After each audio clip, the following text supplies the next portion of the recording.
If you're an active menopausal woman, you may wonder, is intermittent fasting for me? Maybe you're trying it and maybe not having as good of results as someone else. Or temporarily, potentially you're in this moment of it's honeymoon period time. But let's face it, whether you're active or you're not, none of us are immune to weight gain or belly fat. Even personal trainers, fitness instructors, and health coaches cannot change what change happens to us. And we have to instead respond to it. We can go into menopause a little bit more on top of things. And, I'm excited for these women who are 30 and 40 and will be able to come into it with much more intel than potentially those of us here already have had. But it's not ever too late. So here's the deal. Your exercise needs may have changed while your habits have not. Let that sink in for a minute. Your exercise needs may have changed while your habits have not. And I could go one step further. Your dietary needs may have changed while your habits have not. All right, so that's a lot to unpack, but that's where we're going. I'm Deborah Atkinson. You're listening to Flipping 50, where I address your top struggles and concerns, but really more than that, hope to inspire you to overcome some of those struggles and the fact that your mindset has to be that yes, you can. It's just you've never been here before, so how could you be good at it stepping into it? All right, you deserve energy and vitality in this second and better half. Let's go get it. Before I dive in too far, this is June 1st as I release this podcast. And of course, I'm recording it ahead of time, but not long ahead of time. I am, after all, not a procrastinator, but a quick start. And when I get a good idea, I jump on it. And I've been doing a ton of research on fasting and doing a bonus for some of our advanced Flipping 50 fitness specialists. And feel that it's time to also update you, our community. And this will soon be a bonus for our cafe members, actually in pictures. But you're getting the audio right now because as we go into summer, I can't tell you the number of detoxes and weight loss programs in the past week that are popping up everywhere. My Instagram account, my Facebook account, and typically I don't click on detoxes. So I can only imagine if you do, the algorithm gods are probably swarming your social media feeds with very sexy, seductive programs that promise so many great results, they would be really hard to resist. So, this is for you. When you feel that incongruent, what you want, what you're drawn to and seduced by, and what your mind may actually know better, this is for you. Okay, so I'm not going into optimal exercise and protein habits a great deal today. However, I am in the June Flipping 50 Masterclass. That's on June 9th, and I'll put the link in the show notes. We're doing an update on muscle, lean muscle tissue, on how to get it, on how it's so much more important to focus on that than it is on fat loss. And of course, updates on the pandemic, because this isn't just a matter of the moment you're in. I've been talking about that since 2013. Being in menopause is a different kind of moment, different set of rules, different set of guidelines. And yet, this is layered now on the moment we're all in post pandemic. So, really depends. I mean, what's your last 14 months been like? And if you're listening to this later, what's your last 18, 20 months been like? There will still always be this blip in history. And if it occurred for you right at the time when you are at the end stage of perimenopause, beginning stages of postmenopause, it has much more impact about your future and or about what you do right now to mitigate it. So I'll put the link again in the show notes to the masterclass coming up on June 9th. Now, if you're listening to this after the fact, you can reach out to us at support@flipping50.com and we'll try and get you an on-demand replay of that through the end of the month. We normally just do that replay once, we take it down, and it's bye-bye. But I know this is crucial information, especially now for all of us. So here we go. I've covered intermittent fasting at Flipping 50 for years because it's a popular thing and there is science behind it. You can search on the Flipping 50 site, by the way, that's all spelled out, no numbers, to find blogs and podcasts that are already there. But I'm doing this update because as we head into summer, we all tend to be far more active, not just seduced by diet programs and detoxes that promise to relieve the bloat and help you lose inches, but we're more active.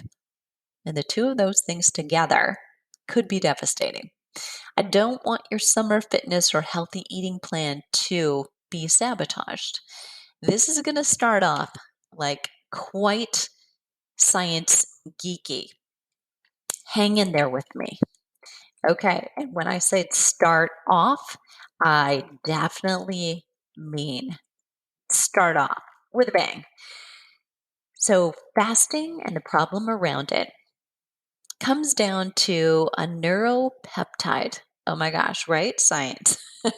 A neuropeptide that's responsible for sex hormones and your endocrine system function.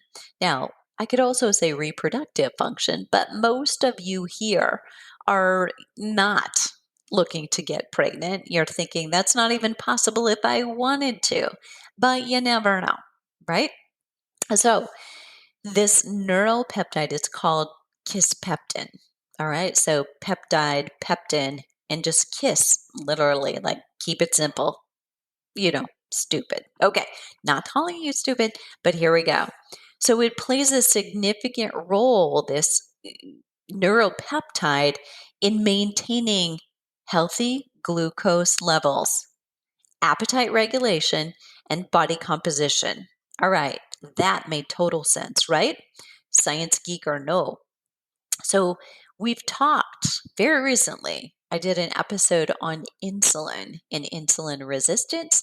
I've recently interviewed Dr. Marisa Snyder about the number one hormone that you've really got to watch out for in menopause. And lo and behold, it's not estrogen, it's not testosterone, it's not even cortisol, but it's insulin that can be problematic.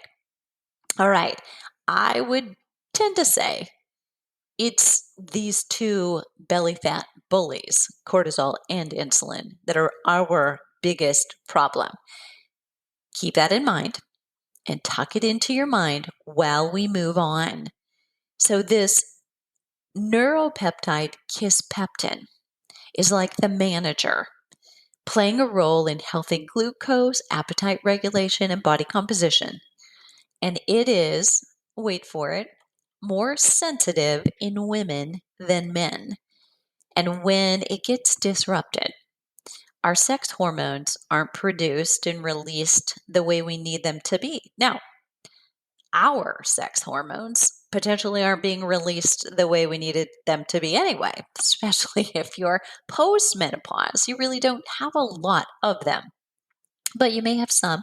You may be choosing to do HRT, but hope that the HRT is kind of helping you make the last leg of the trip, that you are doing things by the food you're eating and or not eating, the supplements you're taking, the sleep you're getting, the exercise you're doing, the timing of your nutrition to support your hormone balance as much as possible on your own, right?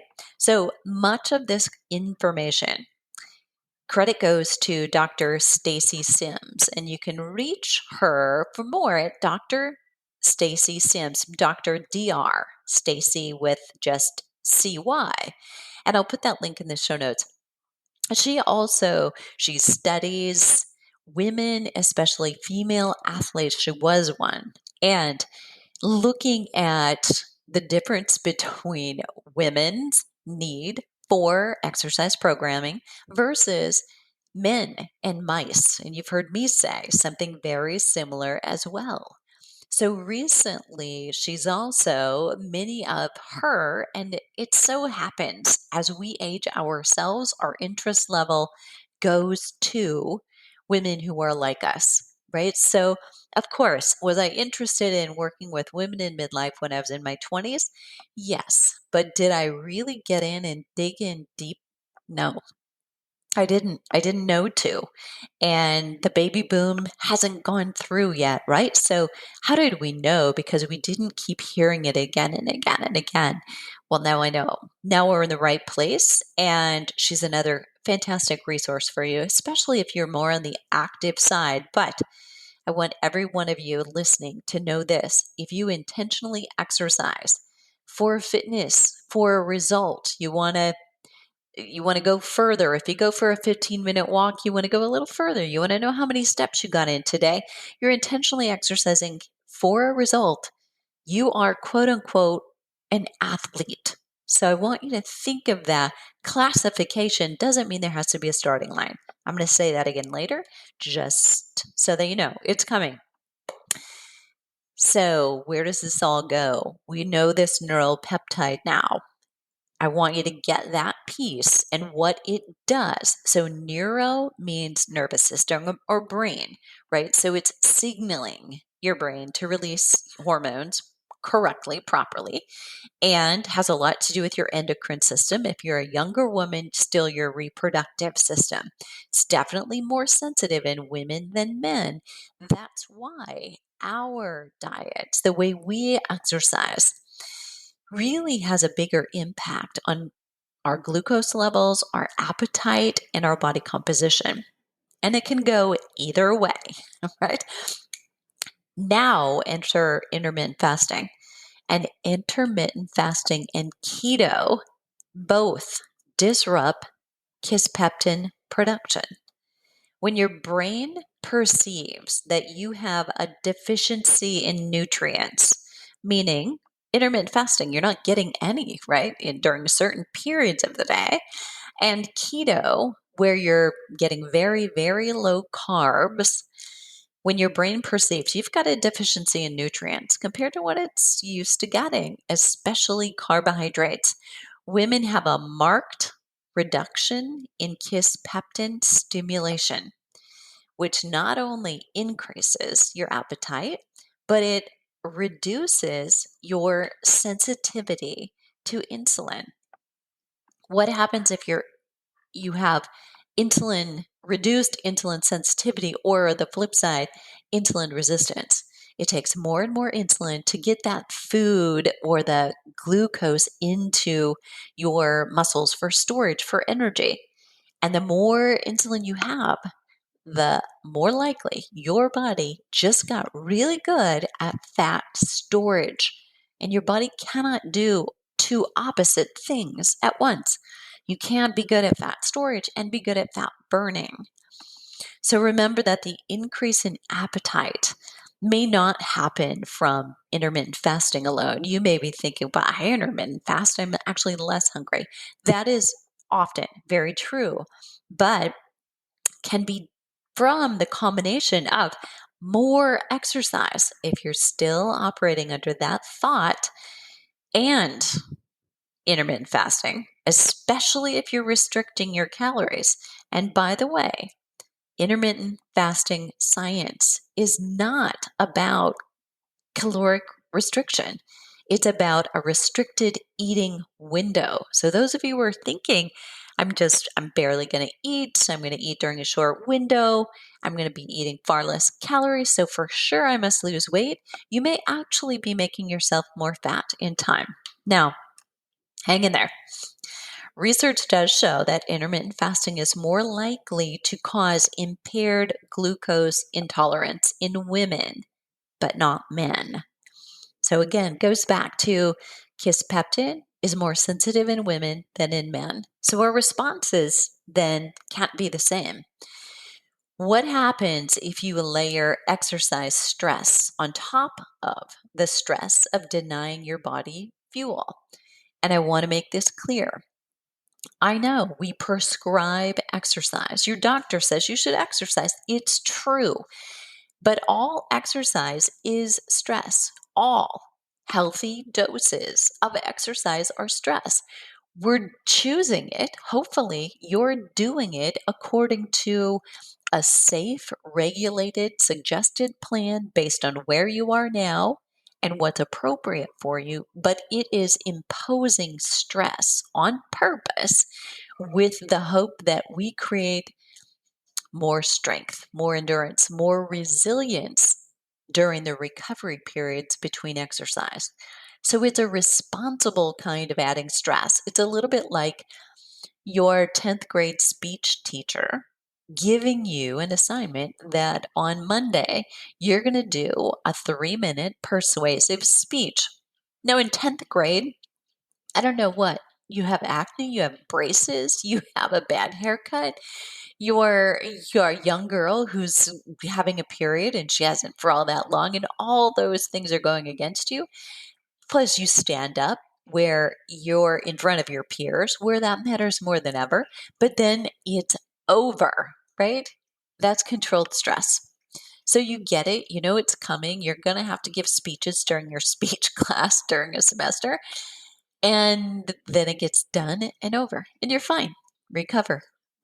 But exercise should be like that and always isn't, or isn't always.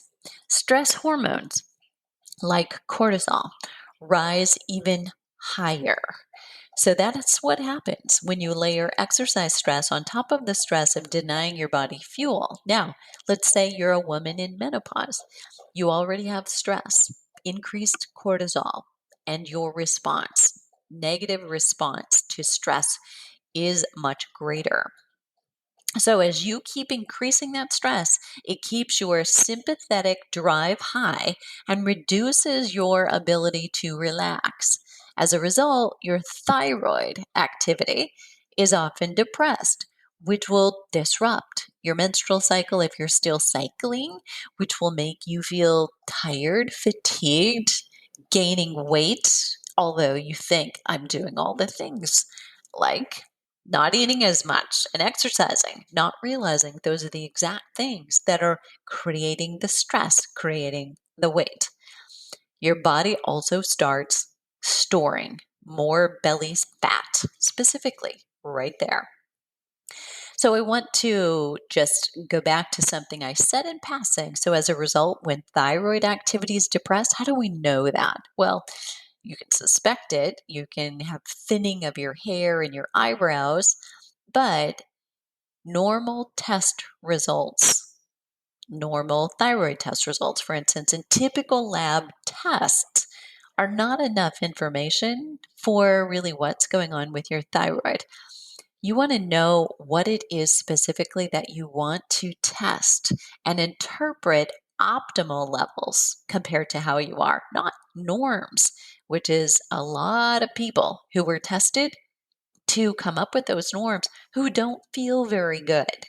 So if you get your test back and they say, well, it's normal and you still feel bad, okay, we didn't learn anything. What we want to know is where are you compared to optimal levels? Because I don't know about you, but I'm going for thriving, right? And you want to go over that with someone who knows functional health coaching, like myself, or a functional doctor that you're already working with.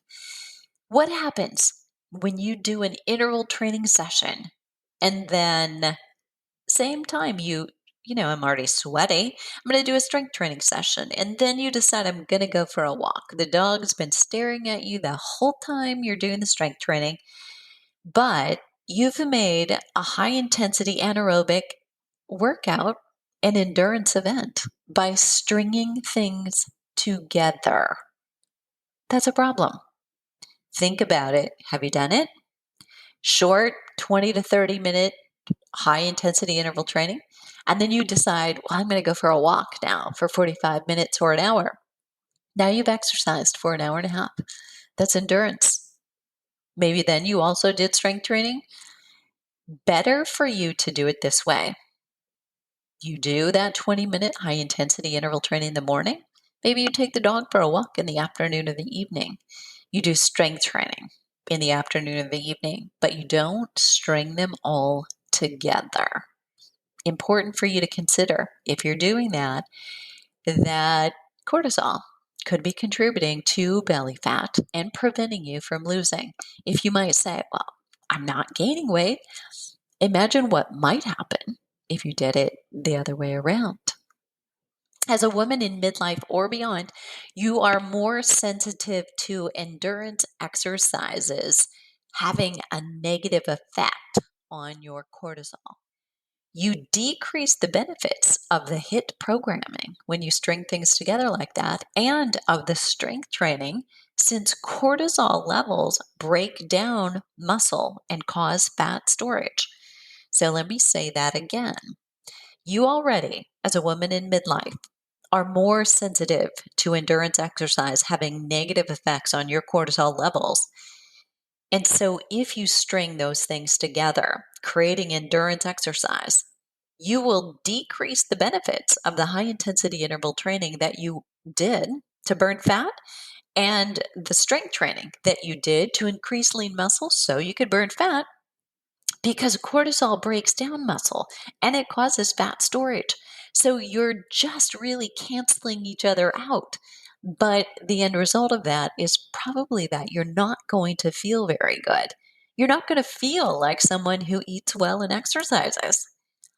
Even within the same short exercise time, you may be sabotaging your results. If you are a more is better thinking kind of woman when it comes to exercise, you may struggle with weight loss because of the additive nature of stringing all that exercise together. It's not the same as a regular, frequent dose. Compare it to this. You'd never take an entire bottle of vitamins or a prescription medicine at once, right? Thinking if a little is good, more must be better.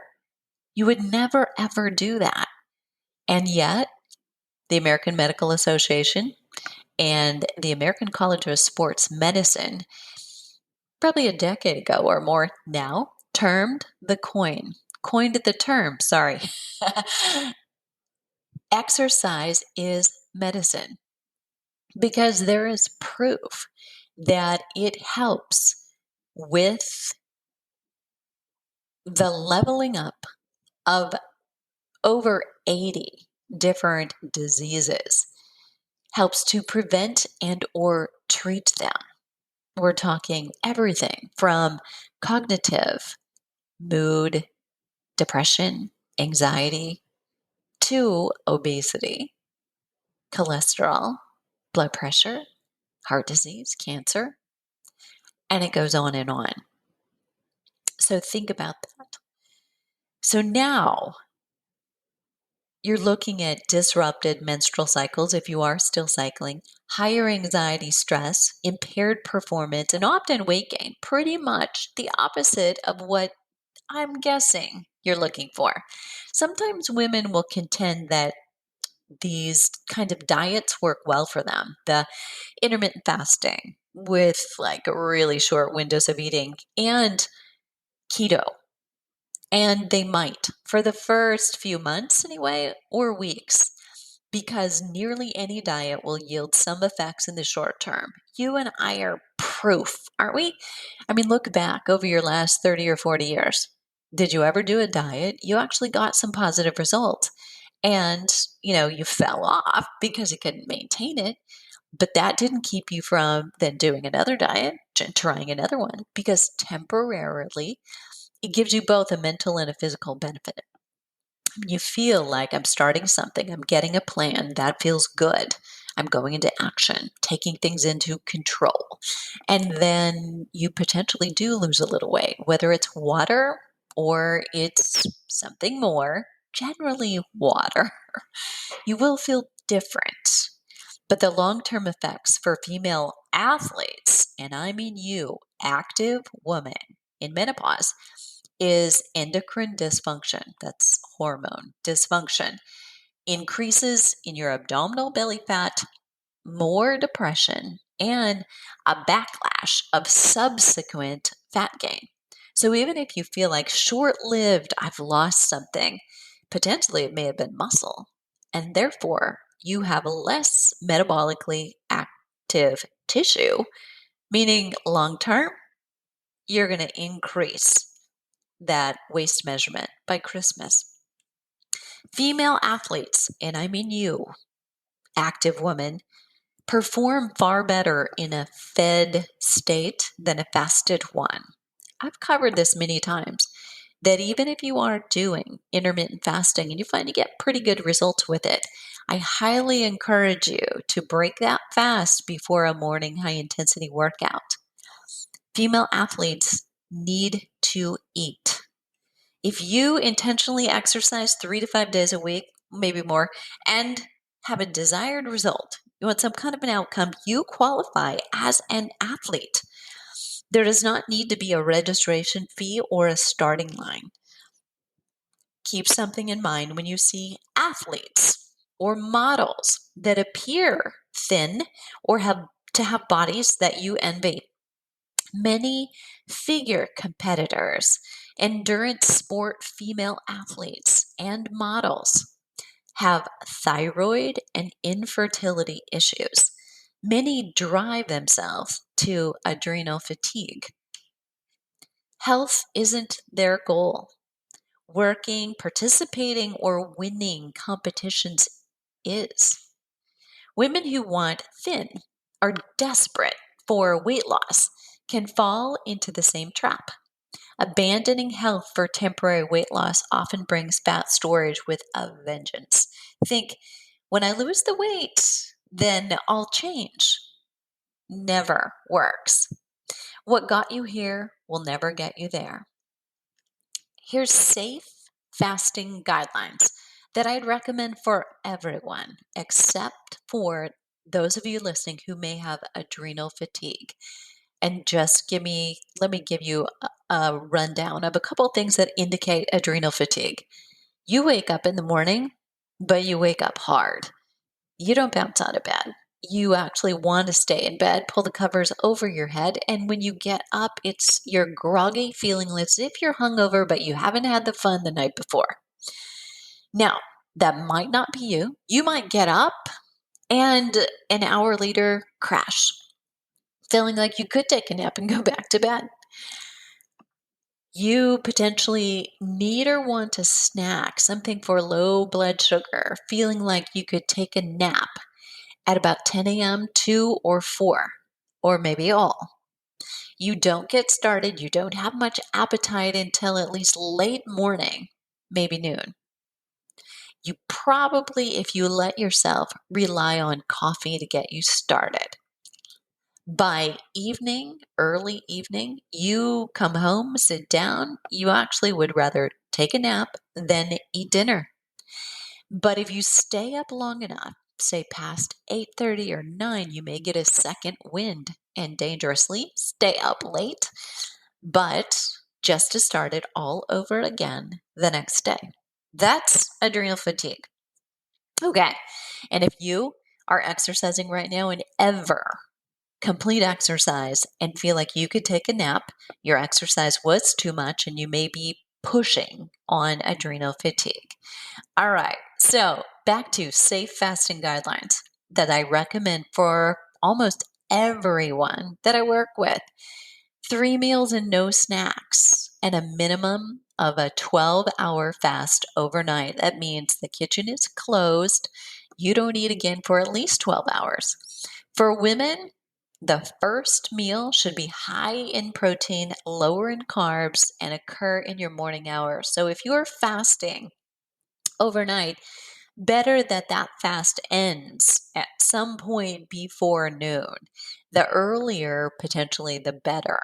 So I'm not one of those who will say you have to eat within an hour of rising or eat within 2 hours of rising. But ideally, we want you hungry by that point because that's just an indication of a good, healthy appetite. You're a woman who thinks a lot, makes a lot of decisions, brains need calories, and you're moving. Hopefully, I'm preaching to the choir. You're moving and you're active. Remember, in our book, you're an athlete. So, beyond 3 meals, no snacks, and a minimum of 12 hours overnight, whether you'll benefit going further depends a great deal on your current status. So, there is no, this is the next way and the next way. It depends on you. So, take this tongue in cheek and know you. Talk to a functional health coach and know whether this is the best next step. But the next thing would be gradually increasing your overnight fasting to 13 hours or to 14 or up to 18, keeping in mind a morning meal is far better for you. So there's a difference between fasting and keto, and I want to clarify that. Anything with calories breaks a fast. That's just clear. So when we're talking about you're fasting for the benefits of fasting, which are longevity and some anti-aging. Don't love that word, but I'm using the word in science. And what we mean by that is turning back the cellular clock. Your body has a chance to do some cellular cleanup and detox while you're fasting that it can't do when you're constantly feeding it. But keto is different. Keto keeps you burning fat for fuel. So anything with calories breaks a fast. Consuming fats can keep you in ketosis or that fat burning state where the premise is just that, to burn that stored fat. Now, here's what we see. Okay, if one is good, more must be better. I'm going to do them both. I'm going to do intermittent fasting. And when I do break my fast in the morning, I'm just going to do it by putting MCT oil or butter in my coffee and drink that until noon. Caution, and I'm going to come back to this about caffeine and cortisol. An alternative to intermittent fasting timing, instead of changing the window of your eating and the window of not eating, is alternating days of lower calories with days of just higher normal calories. That's sometimes suggested, but those lower calorie days should also be low exercise, just moving, but you're not exercising. However, the 24-hour period following a challenging high intensity interval training or a strength training workout should be plentiful in high protein to benefit muscle protein synthesis and repair. So, I don't love those lower calorie days alternated with higher calorie days because to a lot of women, they just open up a lot of wounds about dieting and cutting back and calorie restriction. And that in turn is probably not good if you go to that place where you once were and you're here because that hasn't worked. So if intermittent fasting options begin to feel like a diet and you cross a threshold where energy reserves are low enough that your body's stress adaptation kicks in, fat storage is more likely. You can't both store and burn fat simultaneously. So here's the note on caffeine. Caffeine elevates cortisol and can also spike blood sugar. In midlife, more susceptibility to stress and cortisol may make nothing but coffee till noon a fat bomb. Recall that, as mentioned, the body sensing low fuel reserves will increase cortisol and fat storage. Female athletes, female active women in menopause, eat. So the summary is during menopause, insulin sensitivity commonly decreases and may be encouraged by intermittent fasting or by keto alone and amplified When combined, especially in active women, let me say that again. During menopause, your insulin sensitivity commonly decreases, and it may be encouraged even more by intermittent fasting and or keto alone, and then amplified if you combine the two of those, especially to an active adult. So I'm saying if you are somebody who loves to go golfing and gardening all day, in addition to doing your HIIT workouts, your walking and your strength training, you got to eat, girlfriend. Other solutions that might work. Mediterranean diets tend to be easy to stick to, high in high quality protein, contain healthy levels of fat for satiety, and support heart health as well as your optimal weight. I'm going to link in the show notes to an episode not long ago that I did with Dr. Stephen Masley, where he shared his newest book and some eye opening information about what 4 tests are the best predictors of heart disease. And guess what? Cholesterol didn't even make the list. So there you have it. I congratulate all of our Hot Not Bothered challenge contestants. They're all in, and contestants as in only competing against themselves to get each of those workouts in every day. So if you missed it, keep watching. We don't have one on the calendar, but I anticipate that with the closing of the doors and this crazy 5 times our normal registration, that the timing of this during summer is absolutely perfect. So join me June 9th to talk a little bit more about what you need in terms of strength training, how that's related to holding on to your lean muscle mass, and how ultimately fat loss is not your goal. Don't shoot at the wrong target. And I'll see you then. Thanks so much. And if you have a questions, please leave it below today's show notes. And you'll find that at flipping50.com/active menopausal women. That's you. And what are you waiting for? Let's start flipping 50 today.